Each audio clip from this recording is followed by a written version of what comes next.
Come on, brother, come on.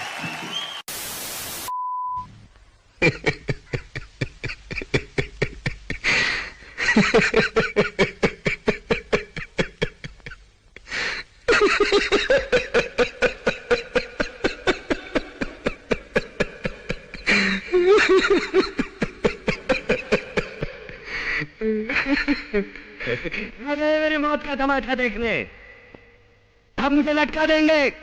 जुबान ऐसी बाहर आएगी, आंखें बाहर आएगी।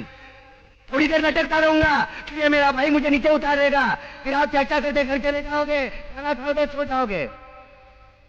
तुम्हारी ये नामर्दानगी, बुज़दिली एक दिन इस देश की मौत का तमाशा इसी खामोशी से देखेगी। कुछ नहीं कहना मुझे तुम्हें, कुछ नहीं। तुम्हारी जिंदगी में कोई फर्क पड़ने वाला नहीं। अंधेरे में रहने की आदत पड़ी है तुमको, गुलामी करने की आदत पड़ी है। पहले राजा महाराजाओं की गुलामी की, फिर अंग्रेजों की, अब चंद गद्दार नेताओं के गुंडों की। फिर उनके नाम पर ये तुम्हें बहकाते हैं, तुम एक दूसरे के गले काट रहे हो। काटो काटो। ऊपर वाला भी ऊपर से देखता होगा तो उसे शर्म आती होगी। सोचता होगा मैंने सबसे खूबसूरत चीज बनाई थी, इंसान। इंसान नीचे देखा तो सब कीड़े बन गए, कीड़े।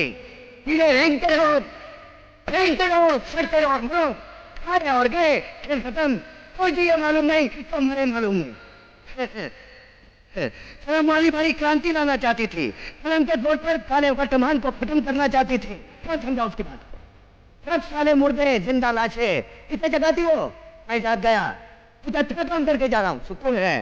लेकिन ध्यान में रखना, तुम्हारी ये खामोशी कल तुम्हारे बच्चों के लिए रोना बन जाएगी। ये कानून वाले, वर्दी वाले नेता, इन्होंने अपना ईमान बेच दिया। एक दूसरे को जलाते वक्त तुम्हारा ईमान कहा गया था, पहाड़ में।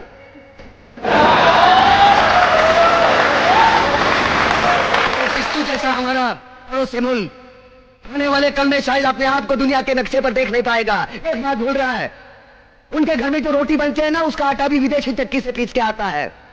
चले अपने खुद के देश में सुई नहीं बना सकते और हमारे देश को तोड़ने का सपना देखते हैं। वो ये सपना देख सकते हैं क्योंकि उन्हें मालूम है ये मुर्दों का देश है। वतन के लिए किसी को कोई हमदर्दी नहीं है। इसे तोड़ना बिल्कुल आसान है। मैं हिंदू, मैं मुसलमान, मैं सिख, मैं तेलंगाना, मैं कुत्ता। एक लाठी को तो कोई भी तोड़ सकता है, लेकिन लाठी के भारे को तोड़ना मुश्किल है। मैंने बचपन में पढ़ा था, स्कूल में, तीसरी में। मैं क्यों समझा रहा हूं तुमको? क्यों समझा रहा हूं? पागल हूं मैं? गुस्सा भरा पड़ा है मेरे दिमाग में। क्यों बातें कर रहा हूं इन पत्थरों पे? लाठी की राह पर एक और कुत्ते की मौत मरने जा रहा है, कल कोई और मरेगा। क्या इसी तरह जीते रहेंगे, है ना? क्यों भाई, क्यों जैसे चाहिए वैसे क्यों? मैं जिंदगी जीना नहीं चाहता।